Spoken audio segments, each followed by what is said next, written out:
Remember all that momentum that we saw in the Highlands Ranch real estate market trends favoring sellers in October?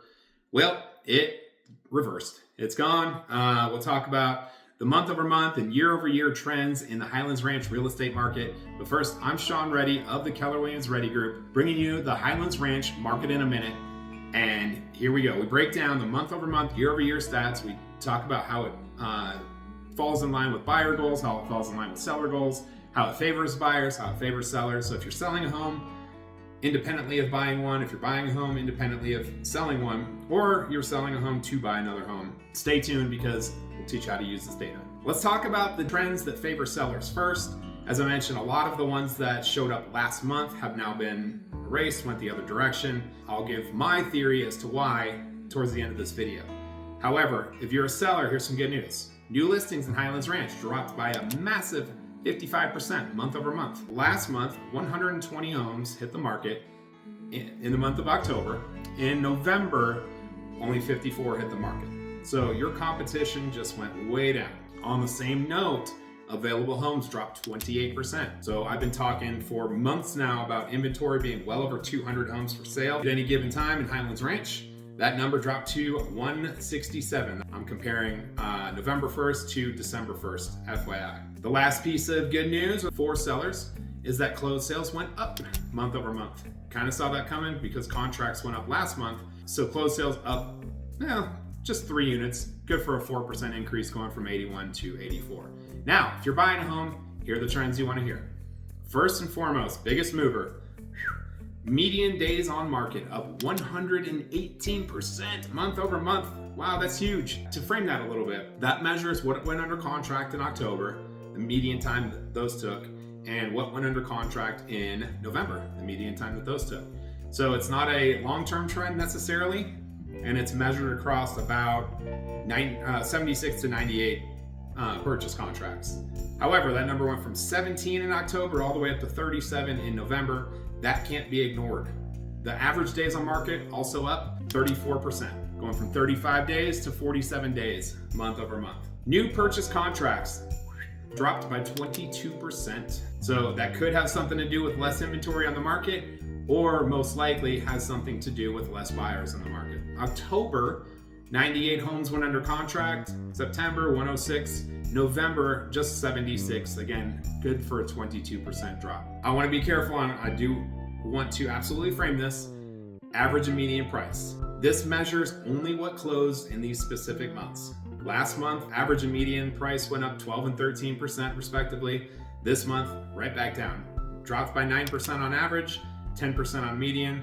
So it kind of goes back in line with what had been selling in September, August, and actually back into July too. On top of that, the median sale price to list price ratio. That measures the relationship between the final closing price and the last asking price, not the original, the last asking price. That number dropped by almost a full percent. So better deals were struck up, more negotiating was done by buyers to get that number down to 99.23. Still a very healthy number.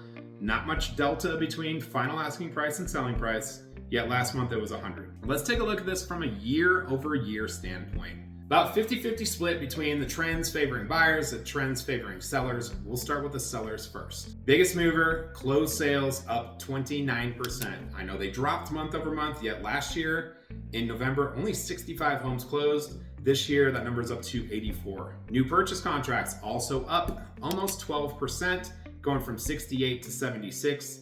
The gross number is not huge. 8 extra pending sales. The median sold price to list price up a modest 0.2%. And then finally, new listings dropped by 2 listings. 56 to 54. However, that is a 3.6% drop in new listings year over year. All right, flip side, the trends favoring buyers. Average and median sale time up. Average is up 17.5%. The median's up 37% year over year. So it's taken longer to sell a home. If you are a seller, be mindful of that. The available homes, while dropping significantly month over month, still up a whopping 58% year over year. Last year, there was only 106 on the market. This year, 167. Now, I don't see this trend very often. However, the average and median price, what closed in November this year compared to last year, both down. Actually, first and foremost, again, not indicative of values because it's just measuring 1 month's worth of closed sales. However, it's definitely notable that the average selling price is down 6% year over year in Highlands Ranch. Median selling price down 0.2%.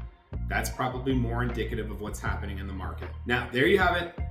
As far as how to use this data, if you have an agent, make sure your agent studies the same data, knows the trends, walks you through how to take advantage of it as a buyer or as a seller.